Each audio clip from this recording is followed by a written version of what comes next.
Hello and welcome. I'm Krista Gibson, and this is Growing Older and Wiser. I asked a friend of mine who has watched all of these videos and read the entire series from the beginning of Growing Older and Wiser, after a while, am I repeating topics, and what would you like to hear about?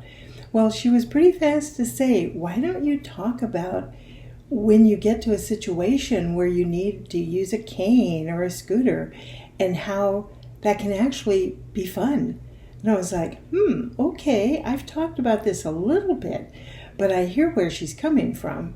And so I am going to talk about it because it is something that maybe you will never face. Maybe your good health is such that you will never need any kind of an assistive device, whether it's hearing aids or even glasses, much less a cane or a scooter or, a walker, any of those things. But for many of us, we do end up needing something like that completely without knowing it was going to happen. Like in my situation, it was due to a moment, a second of mindlessness when I was cooking at the stove and I reached a bit too far to get a lid that fit on a skillet and my legs went out from under me and I damaged myself and a nerve in my back. So much so that to this day, and that all happened in 2011, I am using a cane. And it's a permanent injury no matter what I've done. I never would have believed that was going to happen to me. Now, I am fortunate because having worked in elder care, I have worked with individuals who have gone through the process of having to use a scooter or a walker. And I've been privy to their thoughts and their struggles and what it feels like. And it can be difficult because, it's part of it. It's a statement that we are growing older. It's coming to terms with the fact that we are aging, that our bodies are changing and we don't like it. Who wants to lose your hearing? Who wants to lose your vision? Who wants to use a cane if you don't have to? Who wants to ride a scooter around the grocery store? On and on. However, it could happen. So, and if not to you, certainly to a loved one or a good friend of yours. So it doesn't hurt to kind of take a look at it and flip it on its head, which is, thank goodness those things exist. Thank goodness someone did develop good canes that we can use and walkers and scooters. They're making them smaller and smaller and easier to put into your car. On and on. And one of the purposes of them is to keep us safe, so we don't fall again or trip or end up in worse shape than we already are. And the other is just to make our lives simpler. Sometimes I think we fight using an assistive device because we don't want to make our life simpler. We feel we don't deserve it. That deserving issue goes way, way back. So what I'm talking about is let's befriend the canes and the walkers and the scooters and the eyeglasses and the hearing aids and whatever it is that you need. Let's befriend it. Let's actually talk to whatever it is and say, thank you for being there for me. Thank you for helping me with my vision, my hearing, my walking, whatever it is. Thank it, bless it, welcome it into your life with its own consciousness. And if you don't need any of those things, what I would like to suggest is that you try it out anyway, because number one, it'll take some of the stigma away. It'll make it less scary in case you do at some point need help. And it will help you be more compassionate to friends, loved ones, and even strangers who maybe do need assistive devices. So for instance, try using a cane for a day. If you don't have a cane, use a stick. But try spending an entire day using a cane and see how more difficult it makes your life. On the other hand, look at the ways a cane can be useful. You can reach things with it. You can open and close doors with it. One guy said, it can be a weapon if I need it. So it's both, that's the point I'm trying to make. It's both, so you can befriend it. What about scooters? One time when you go to the grocery store, the scooters are sitting there. Nobody's going to even question you. Take a scooter and do your shopping with a scooter. What does that feel like? And pretend you can't get out of it without help. right? Like it's hard, no, well, not without help totally, but it's hard for you, let's say, to get the things from the upper shelves because you're going to have to stand up, and maybe that's hard to do. And how does it feel? Do other people ignore you?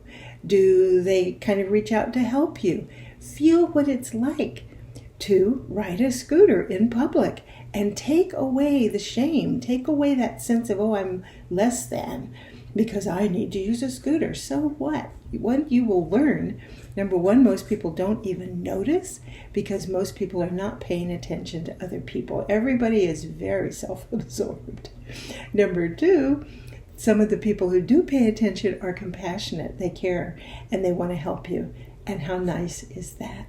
Now, one of the things that we used to do at the senior care facility, or I did, I don't know if other managers did it, but I did because I had heard about it in a class I took, was to help my staff, most of whom were younger, not all, but most were younger, and I had them experience some of the things that it's like as you grow older. We had them put split peas in their shoes and walk around to feel, what does it feel like when your feet hurt so much and it's actually difficult to just walk? We got some plastic glasses and we smeared them with Vaseline. We had them put cotton in their ears. You know, what is it like when you're trying to read something and it's fuzzy and you can't really see that well? What's it like when people are mumbling and you can't really hear them talk? We had them put on plastic gloves and try to open a pill bottle or a door.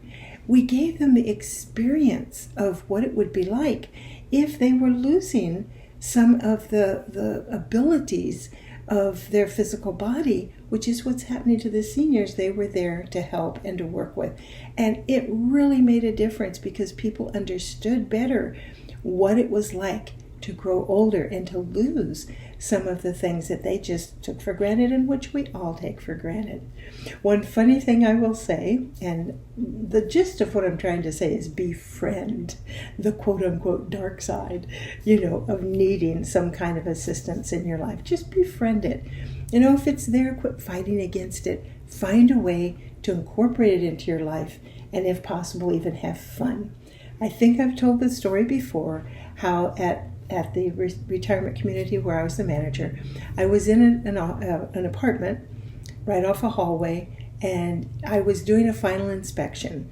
It had been repainted, it had been cleaned, everything was ready, and the new resident was moving in the next day. And so I was the last person to sign off, and I had to take responsibility that everything had been done and it was ready. So I was doing that. I opened the door to walk back out into the hallway. And what did I see but these ladies zooming down the hallway on their scooters? Well, I was shocked. They stopped all of a sudden and looked at me. They looked at me. I looked at them, and we all just started laughing. And I said, "What are you doing?" And they said, "Well, we didn't know you were there, and we're having a race. We're racing our scooters down the hallway." I just laughed. What can I say? What a wonderful thing. And I said, okay. I said, just, be careful. Don't run anybody over. They said, okay, we won't. And off they took. But it's just such a wonderful example of two ladies who took something that could have just been something depressing and terrible, and they turned it into a game. And, is a little way to bring some joy into their lives. So my message is this. As we are aging, part of the wisdom of aging is accepting whatever's going on with our bodies, even when we don't like it. And if you do need to reach out for help, if you need some kind of an assistive device, instead of cursing it, bless it, make it part of your life, and find a way to have fun. Next time.